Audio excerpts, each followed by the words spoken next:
Thank you for checking back in to Checked Out. I'm Theodore. And I'm Amanda. And this is the official podcast of Lancaster Public Library, of course. And it's March. And as you can see, we made a bracket. Amanda didn't like it, so she remade it last night on her closing shift after hours. And we're going to talk about we were going to do specifically our favorite book characters today, and we were gonna really battle them, make sure they're put to the test, just like basketball. Is that March Madness? Yeah, I don't follow college basketball. This was a concept, but I'm not a sports fan at all, so I don't know how we ended up with this. But I don't know as long either. as it's book characters, I'm gonna have I've fun. said before, football, beyond that, So we're going to put all of our favorite characters to the test. However, we found that, as you may know if you've been listening to us, sometimes we read a little bit niche things, absolutely miserable things, and not that they're like, super indie books that nobody knows about, but they may not be the kind of characters that most people would know. So we settled on some characters that are a little bit more mainstream and that we both at least kind of like. Well, and to be fair, the more I thought about it, the more I realized that, there might have been a few characters that I would have thrown in if we had gone with our original concept. But when I look at this board, these really are still some of my favorite characters in all of literature, particularly a few that I'll probably argue very hard to keep. But no, and I actually do agree. I mean, there's a lot of characters on here that I love, and it was really, even when we had the conversation about which characters to use, it was really just a few, one of which was from, like a Nobel Prize winning author. So like people clearly know the book, but maybe not as much as these. So I think we have a good group of 8. I think so. We'll put those to the test. Yeah. Our best compromise was to still take characters that we love, but to try to choose them from 4 different categories and putting emphasis on ones that have not only been books but got movie or TV adaptations. That way we gave the hopefully greatest chance of everyone recognizing who we're talking about. Yeah, and I think we did a pretty good job with that. We probably were erring towards the classics at first, and I think that's why we were like, we need to break this up into genres or types of, so I think we did an all right job with that. Yeah. We still chose... you're right. They all kind of still feel like classics, but we came up with 4 categories of, we're doing truly what you'd think of as classic literature. Yeah. Some young adult / juvenile fiction choices, Shakespeare plays. Of course. And then some contemporary fiction that has taken off. So. Yes, definitely. So look forward to that. But obviously we start every episode the same way. So Amanda, what are you reading right now? Right now, my fiction book is Once Upon a River by Diane Setterfield. I needed something a little bit light, kind of wanted to dip into the fantasy realm this time around. And this had been recommended to me. I'm only about, a little under 100 pages in, but I really like it so far. It's about, at least the little bit that I've gotten into, late 1800s, there's a tavern at the edge of a river, and one stormy evening, an injured man and it looks like a dead little girl stumble into the tavern, but the little girl comes back to life. And everyone is shook. That's fair. And they're trying to figure out why she has come back to life and what's with these mysterious travelers. And I really like it so far. Very nice. Yes, feels a little bit different than what I'd usually read. I think it is, fantasy is definitely not a genre we normally talk about, so it's definitely... I like it. And then nonfiction, this is called Ruin Their Crops on the Ground by Andrea Freeman.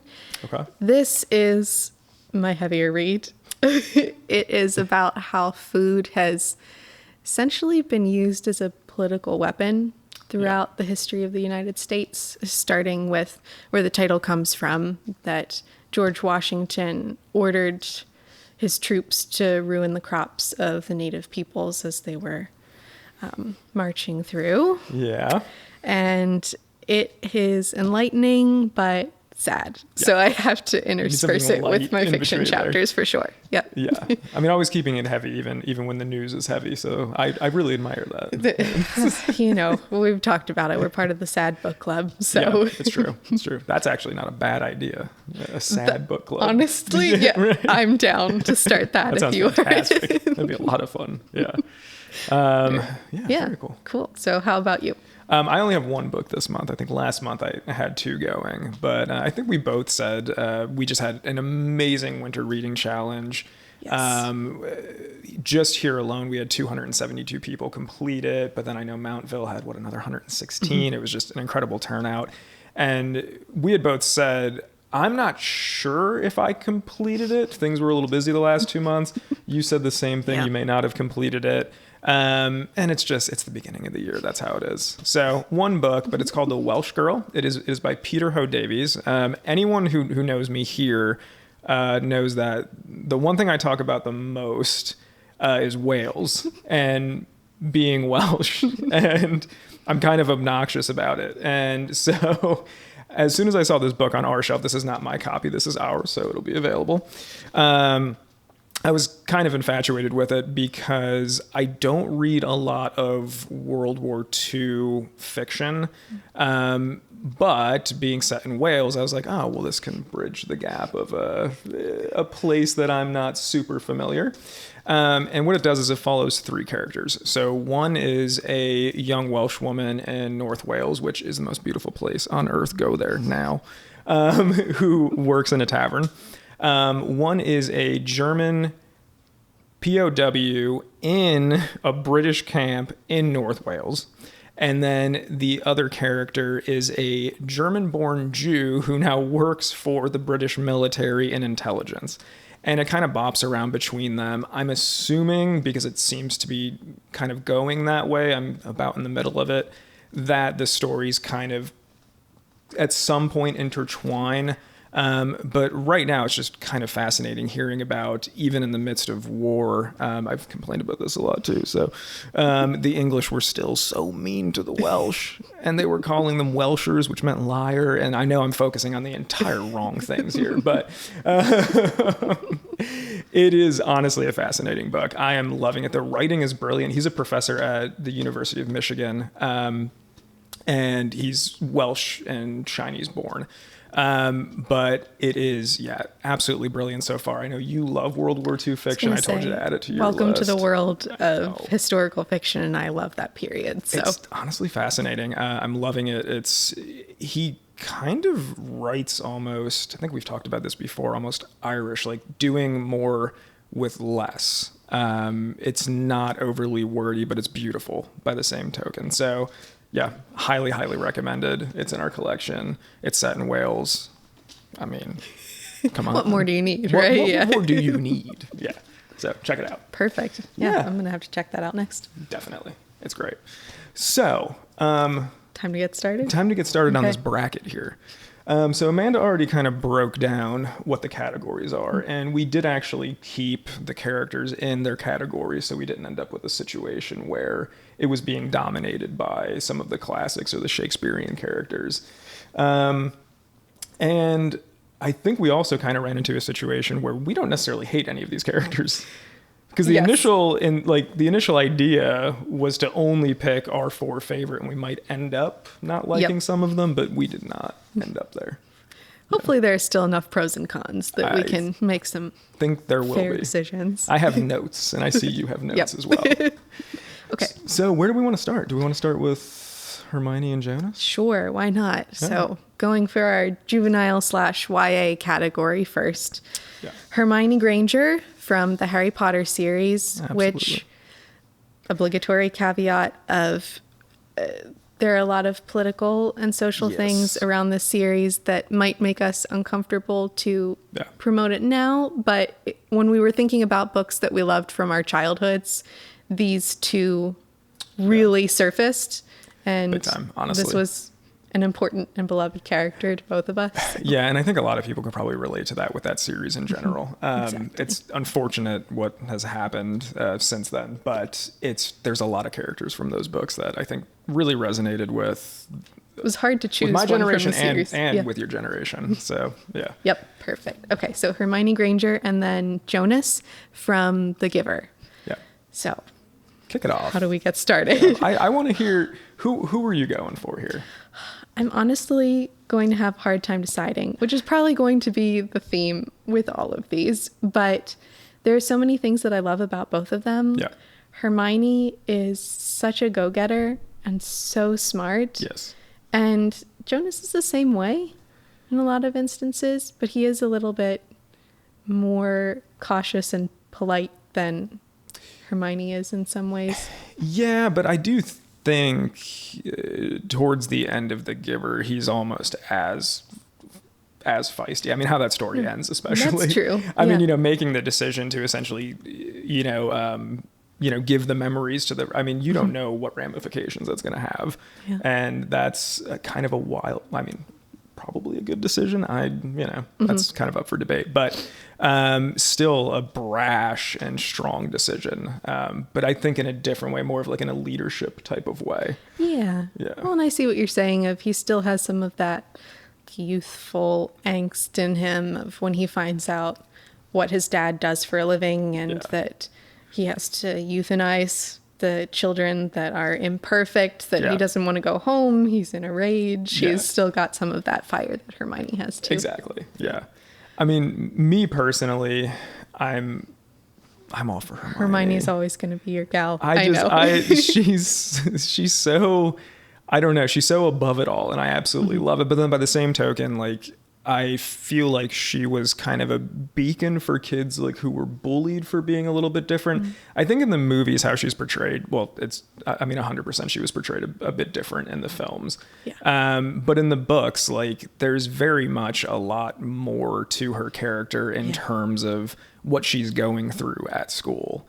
And she's not just there to be a know-it-all and be a smart aleck and just kind of call people out. Like, she's more of a complex character that's made to be almost like the comic relief at times in the films, which is weird. Also, the voice of reason, to be fair, they do use her a bit, but she's not like this omnipotent character that they make her out to be in the films. Yeah. They also downplay her looks in the films. I mean, I feel like the way she's described in the books of very buck-toothed, very frizzy hair, she's not only intelligent and a know-it-all, but kids are picking on her for her looks too. Yeah, so she's exactly. Like, she's going coming at her it from all sides. Yeah, exactly. But also, like, just because you've got the emotional range of a teaspoon, it doesn't mean we all have. Is like, come on, like, I got iconic lines. I gotta go with that. I know. I think we're agreed. Hermione. If I had to pick which series I liked better, even though Harry Potter is near and dear to my heart, I might still pick The Giver, just because those books were life-changing for me. I loved them. I wrote my undergrad thesis partially on them. Cool. Yes.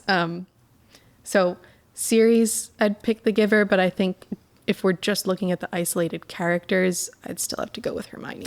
I have to read the rest of the Giver series. I only read the first book, The Giver, and absolutely adored it. That's seemingly forever ago now that I think about it. But I need to reread it and then read the rest of the series because I recently reread the Harry Potter books. They're my old books. I didn't buy new ones. So, yeah. Okay, so Hermione advances. If we're in agreement. Let's go. Okay. First one down. First one down. Exactly. All right. So which category next? Do you want to start on your side too and just advance them down? All right. So our next one, I guess this would be more classics, even though Shakespeare technically also classics, but a different type of classics. And we have Catherine Morland from my favorite Jane Austen book, which is Northanger Abbey. And we have Jo March from, I think your favorite book. Yes. Little Women will forever be my favorite book of all time, no matter how many new books I read. It's just one that I come back to over and over again. And I feel like I have a new perspective every time I read it, and I relate more to one character or another in each reread, and it's just cozy. It's such a comfort read for me. Yeah, I mean, I watched the miniseries from, is that like 2018? Somewhere around there. Maya Hawke is the main character. Yeah. When I was getting ready for this, because I unfortunately have not read Little Women, which seems kind of wild to me, but I do wonder if it's just something that I missed out when I was younger and then just never got around to it. They weren't marketing it to boys. It wasn't a boy book. That's true. And to be fair, I've also never read Northanger Abbey. I've only seen the movie. Yeah. Real Austen blind spot for me. I don't know how as an English major I managed to not read it. So but good. I've only gotten to Austen recently though, so it's not, that's fair. And I really enjoyed it. And Jo, kind of right off the bat, I before they even said any names, I was like, I think that's the one that Jo. she likes. And it kind of tracks, although it's funny as well, because like the other thing I thought about as I was watching it was like her best friend and, you know, the love interest that doesn't really work out is Theodore. She's a tomboy. She has a bit of a temper. She loves literature. I was like, this is my wife. This is like literally, I was like, this is, so she's she's a fantastic character in my book. I mean, obviously, but I'll get to Catherine. I want to hear more about Jo though. Okay. Yeah. So many of the reasons that you listed already are why Jo is my favorite. She is so spirited and so dedicated to her family. She's perfectly imperfect. She embraces her flaws and tries to conquer them, but she's still that like hot-headed character that no matter how much she tries to improve herself, she's so aware of her flaws. Yeah. Which fits in with, we won't get totally into it, but inspired by Louisa May Alcott, the author's life. She grew up as a child of people in the Transcendentalism movement, and that was really emphasizing perfecting yourself. And I just love how Jo is, so human. Yeah, I would actually agree with that as well. I like that, especially it being kind of a reflection of the author, that the bad parts, I guess, if you will, were left in, like, you know, the flaws of the character. And I think those flaws resonate. I think we all have strong emotions at times, all depending. Well, and that balance with her of she is so excited to get out into the world, and she's so opinionated and wants to make her mark, but at the same time she's so family focused of no matter how much she wants to spread her wings and fly, she's always going to come back home. And exactly. I love that dynamic. That's fair. I like that. So with Catherine Morland, kind of a weird choice, I think, especially, I don't know, maybe you thought this was a weird choice watching this for the first time, because she is an exceptionally average kind of character, especially for most of the novel. Like, she is described as such in almost every single way. But I think there's a lot more complexity there than that. And I think kind of she's used as a vessel by Jane Austen for all of the satirical movements of the play. I mean, even from the very beginning, talking about like her reading novels, and so therefore not reading anything like worth of any substance as a novelist herself. But also because I think a lot of Jane Austen's satire was specifically about, well, you know, the wealthy and the kind of people that she grew up around. And I feel like Catherine completely shakes off all of that. Like, she's interested in Tilney because of actual love and affection. And I know that's kind of a fairy tale and maybe goes against the satire a little bit, but that's usually how this happens. Maybe back then it didn't, but the fact that it's not because of convenience, because of, you know, land or wealth or power or something like that. I feel like, especially when this book was written, that actually is powerful. And her as the vessel for that, I think, is kind of incredible. I also love the simplicity about her. She says what she means. So how I kind of compare that is like, Lancaster is kind of like passive aggressive, right? Scranton is kind of like, I don't like you. And then you talk it out. Very different vibe. She reminded me of like kind of the people that I grew up with. And I just love that attitude, especially seeing in a book this old, such a different time period. I just absolutely love her. I just think she's, I don't know. No, yeah, for a woman to be speaking her mind. And it's funny, in our pre-recording conversations, we had been talking about how Catherine is kind of doing what the characters in the Emily Henry book that we discussed in February wanted to do.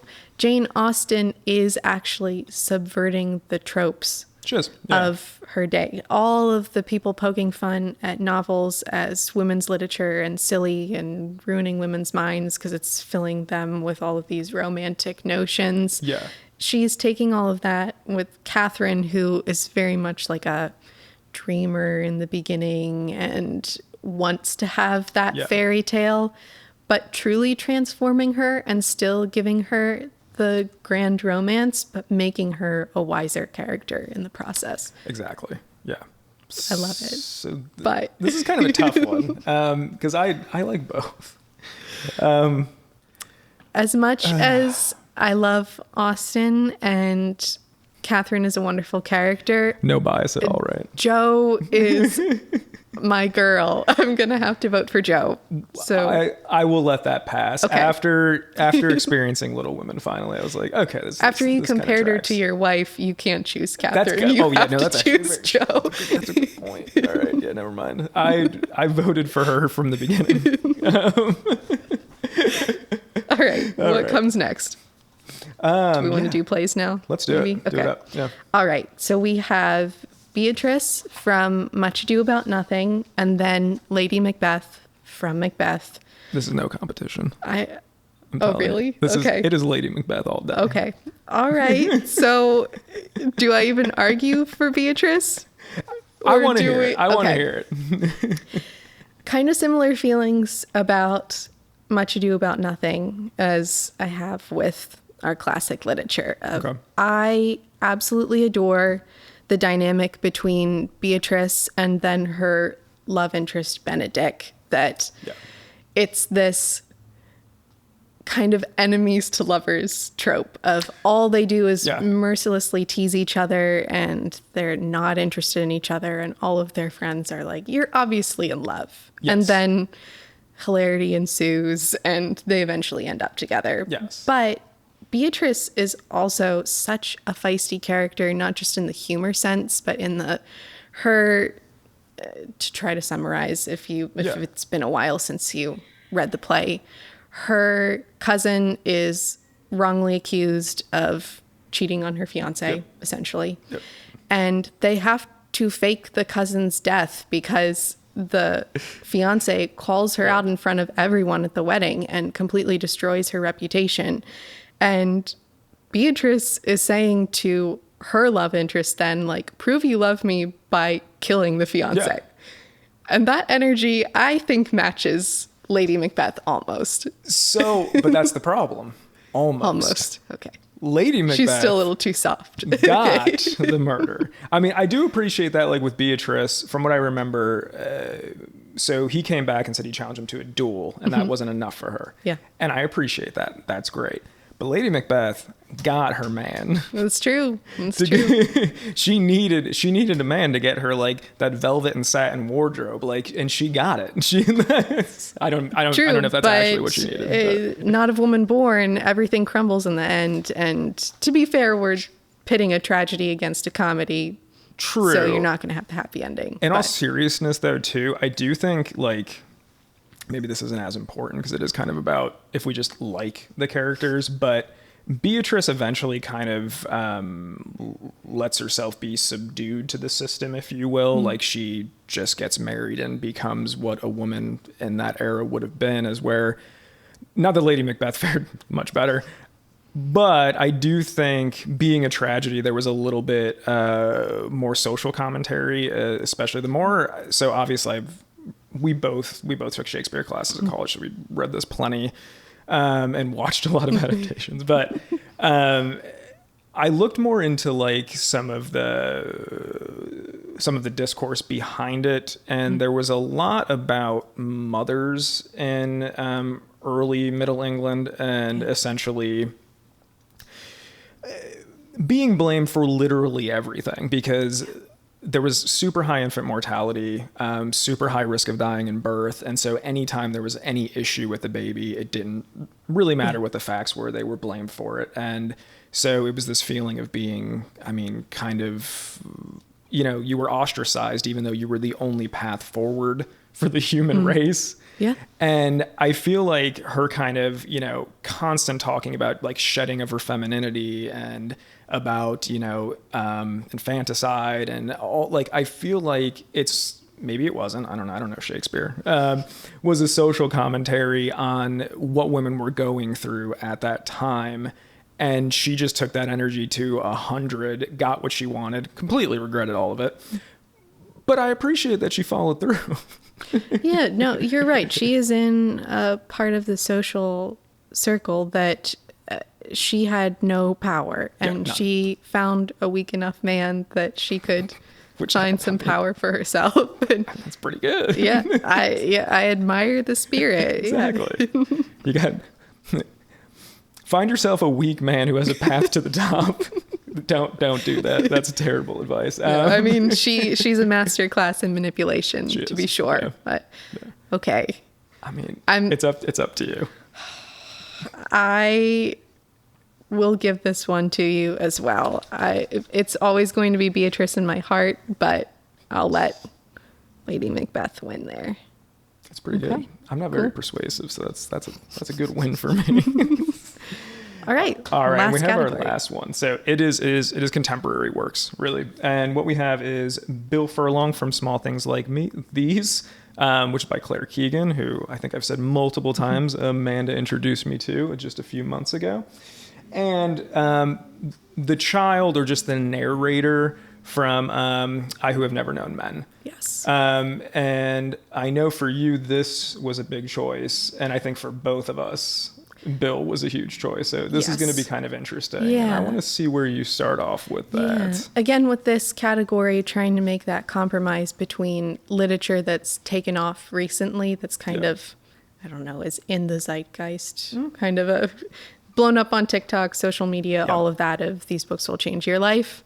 But then sticking with, they are some of our favorites too. Ones that we've really enjoyed. This is going to be another one that I just have the hardest time choosing. I think I'll go with Bill Furlong, but do you have any thoughts on them? So I had thoughts on that. I mean, Bill, I loved as a character. I feel like he's hard not to love, especially like his arc throughout that little novella, and the fact that he takes the risks that his entire community won't take. With these young women who, it's a laundry, right? Or it's like, it's it's through a church, essentially. Yes. Yeah. And, at the end of the novel, spoiler alert, I mean, takes this girl home who's been being abused. However, his choice in partner, I think we talked about this immediately after I read it the first time, makes me wonder who Bill was prior to this novel. And it also makes me wonder, is it just the holiday spirit that got into him? Because this had to be going on for a long time. I don't know. How do you feel about that? No, I think that's fair. I think that the Bill that existed before the novel opens is the one that lives in a small Irish town and did exactly what was expected of him. Married the girl that they maybe showed a little bit of interest in each other, or then his life just happened. It feels like it's very, everything about this, from the abuse at the laundry and the power of the church to Bill's choice of partner, feels like it's telling that classic Irish story of life happened to me the way everyone told me it should, rather than I've made choices that have shaped my life. And this book is his awakening of, I can make choices that have an impact on my life and the lives of others. No, that's a fair point. I think that's it is what makes the author, like, I fell in love with Claire Keegan after this book and Foster, because she doesn't say it explicitly, but again, like, we both made the inference that Bill is a flawed character. He doesn't really necessarily, like in the book, he doesn't come across as necessarily a flawed character, but you can tell just because of some of the context clues that, you know, he's obviously at his current stage in life a really good guy, but yeah, I mean, these things have been going on for a while. So I really like Bill though. I like Bill. The reason the child from I Who Have Never Known Men was up there, I think part of it is thinking about Jonas and how much I loved him, and the reflection of kind of a similar situation in I Who Have Never Known Men with a child raised in complete isolation in this dystopian society. So my only issue with the child, and I don't think this is, I don't think you feel this way, because I know you do really like this novel, and it's a great book, but is that I kind of got a similar vibe from the narrator in The Unworthy. The Unworthy is not nearly as well written or anything like that, but in kind of, the narrator is less of like a character. Obviously the narrator is a character, but as, you know, as a device to kind of let the plot behind them unfurl. And so I feel like while I did get to know the narrator a bit, I knew more about the world by the end, even though it doesn't completely, you have no idea why this is happening, but still, I don't know. I had a similar issue with it where I couldn't really get into the shoes of the child as much. I don't know. That's completely fair. I mean, we're calling her the child because she remains nameless through the entire book.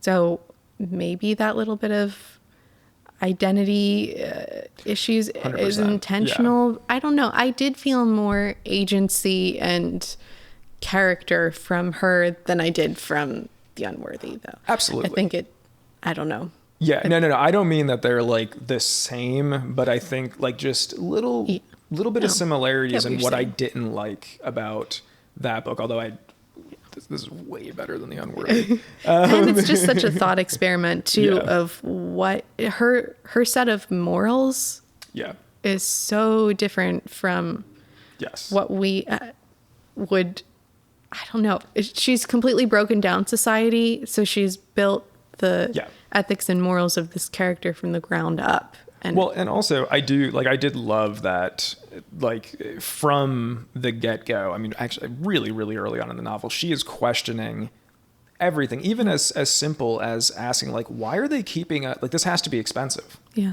And no one else is apparently really thinking about this. And it like, she is a complex character, and especially some of the stuff about her fantasies with the guards, and I mean, it gets in the weeds a little bit, but I do like her as a character, but I feel like I got to know Bill better. I don't know if that makes sense. No, that's completely fair. And honestly, putting them against each other here, I'm gonna have to go with Bill. He's just a more well-rounded character and equally complex with the moral decisions that he has to make. Exactly. I agree with that. All right, cool. Okay, so now these will be a little bit quicker because we've talked a lot about them. Yeah. But why don't we get started with Hermione and Lady Macbeth? Lady Macbeth. And this is a hard one for me, actually. Also, forgive us. We realized that we didn't have room for a full bracket the way it should actually be structured on here. So we just put a few lines for the suggestion of. She's really worried about the bracket. I don't think anyone's as worried about the bracket. Okay. All right. So Hermione versus Lady Macbeth. Yeah. I'm still feeling Hermione. Almost kind of with the argument for Bill versus the child of Hermione's just such a well-rounded character and shows growth over the series, and has kind of the same spirit of Lady Macbeth in a lot of ways. Of she's fighting for her crew and for herself, the betterment of society and herself. And for her, I don't think it's like it's not a femininity thing. It's because she's a mudblood, as they say in those books, and so it's a different reason, but it very similar energy, and I actually kind of agree. I really like Lady Macbeth. I love any character that just gets what she wants. yes, specifically at any cost. she gets what she wants, and so is Chaos along the way. Love it, but definitely Hermione. Okay. Yeah, I gotta go with that as well. Hermione. Okay. This one might be tougher actually, because Jo I really versus started to Bill. like Jo a lot, being completely unfamiliar, and obviously Bill is a great character. I know who you're picking already, and which means I'm gonna have to argue for Bill, and that's gonna be tough because just like Hermione, Jo's a more fleshed out character. And also we're comparing like a short novella, which shouldn't be a ding against Bill necessarily, but there's true. way more space for Jo to become who she is. And her character arc is way more interesting if we're just talking just a character arc. And she's got great hair. It's her only beauty. So we're going to have to go with Jo, I think. How do you feel? I would also give you Bill if you desperately wanted that. But Jo will ever have my heart. So I'm going to let you have Jo. Okay. I think it's the right choice as well. Perfect. Personally. And this brings us a very exciting last comparison of who will win between Hermione Granger and Jo March. Yeah. I mean, I think we both have sides on this one at this point, probably. Right? Because all right, so there's the part of me that's like, it's Hermione by a landslide. But I grew up with the Harry Potter series. There's another side of me that's like, yeah, but this is literature. That's fair. I guess that it's easier and harder for me in a sense because both of them have the nostalgia factor for me. Yeah. And honestly, there's so many similarities. There's a ton of similarities and with the them. reasons why I love them. So it's a difficult choice. Oof. I know, right? Gosh. How did we do this to ourselves? Yeah, I don't even know where to start because I feel like the arguments I made for Hermione are the same arguments for Jo. For Jo. And the arguments made for Jo are pretty similar to Hermione because she still, even though throughout school Hermione is just constantly reminded of her birth, she is still such, it's not talked about a ton, but her interaction with her parents and how she talks about her family is extremely positive. So it's kind of similar to Jo in that, like, you know, she's always going to come back to that, even though she's living in a different world and she's doing very different things from her parents. And it's kind of adorable. Well, it's funny because I was trying to think, maybe if I concentrate on the cons for each character, if we're doing like a pros and cons list, but I feel like they experience similar levels of growth, of overcoming similar issues with temper, if like we're talking cons. But they both perform themselves pretty well. Oh, 100%. Yeah, absolutely.